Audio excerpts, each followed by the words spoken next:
ஆதவெல்லாம் என்ன பேச்சுங்க அது? ஒரு அமைச்சர் அப்படி பேசுறாரு.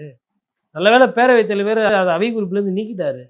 நாங்க 100 பேர் இருக்கிறோம் அப்படின்னா என்ன என்ன என்ன சொல்ல வரீங்க? 100 பேர் இருந்தா 100 பேருக்கு மேல இருக்கிறோம் அப்படின்னா நீங்க 57 தான் அப்படின்னா என்ன அர்த்தம்? இல்ல பேச அனுமதிக்க மாட்டீங்க நீங்க. ஃபர்ஸ்ட் ஆஃப் ஆல் நீங்க பேசி என்ன பண்ண, நீங்க உங்களுக்கு வந்து விளையாட்டுத்துறையில எதனா தப்பு நடந்ததா? விளையாட்டுத்துறை சம்பந்தமா எதனா பாலியல் சீண்டல், இல்லை விளையாட்டுத்துறையில ஹாஸ்டல்ல எதனா பிரச்சனை ஆச்சா? இல்லை வந்துட்டு உங்களுக்கு வந்துட்டு பிடபிள்யூடி இல்லையா வருது, அதில் எதனா பிரச்சனை வந்துச்சா?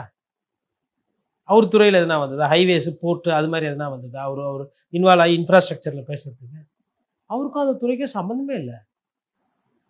ஆதவர்ஜனா வந்து எல்லா கேள்விகளுக்கும் உதயநிதி அவர்கள் பதில் சொல்லணும், எதிர்க்கட்சி தலைவர்கள் பதில் சொல்லணும். அவரு உதயநிதி ஸ்டாலினை எதிர்க்கிறாராமா, அவங்க கூடவே பழகிட்டு. ஜாஃபர் சாதியை பற்றி பேசுகிறாரு. இவர் என்ன பண்ணியிருந்தாரு? பிக் ஃபோனு பிக் பபுல்லாம் போட்டு பபுல் கம் விட்டுருந்தாரா? இவர் பேசியிருக்கணும்ல. நான் பேசியிருக்கேன். அன்னைக்கும் திமுக விமர்சனம் பண்ணுறோம், இன்றைக்கும் திமுக விமர்சனம் பண்ணோம். எந்த விமர்சனமோ அதுக்கு தான் விமர்சனம் பண்ணோம்.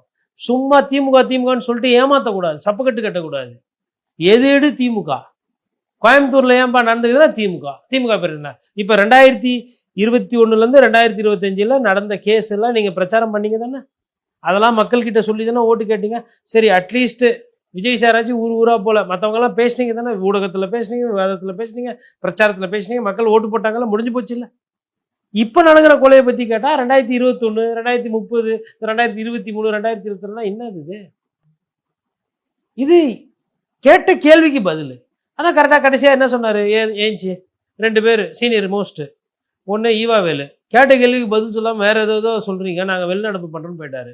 போன உடனே எடப்பாடி பழனிசாமி ஏஞ்சி, ஏங்க பேரவையில் கேட்ட கேள்விக்கு பதில் சொல்லுங்கள், நாங்கள் வந்து கவன ஈர்ப்பு தீர்மானம் கொடுத்தா அவை விதி, இந்த விதிக்கு கீழே இதில் வந்து பேசுங்கன்னு சொல்கிறீங்க, ஆனால் சம்மந்தம் இல்லாமல் ஏதோ பேசிகிட்டு இருக்காங்க, அவையோட திசையே மாறுது, வேற கோணத்தில் போகுது, இது என்ன இது அப்படின்னு கேட்குறாரு. முன்னாள் முதலமைச்சர் கேட்குறாரு, கம்மன்னு இருக்கிறாங்க.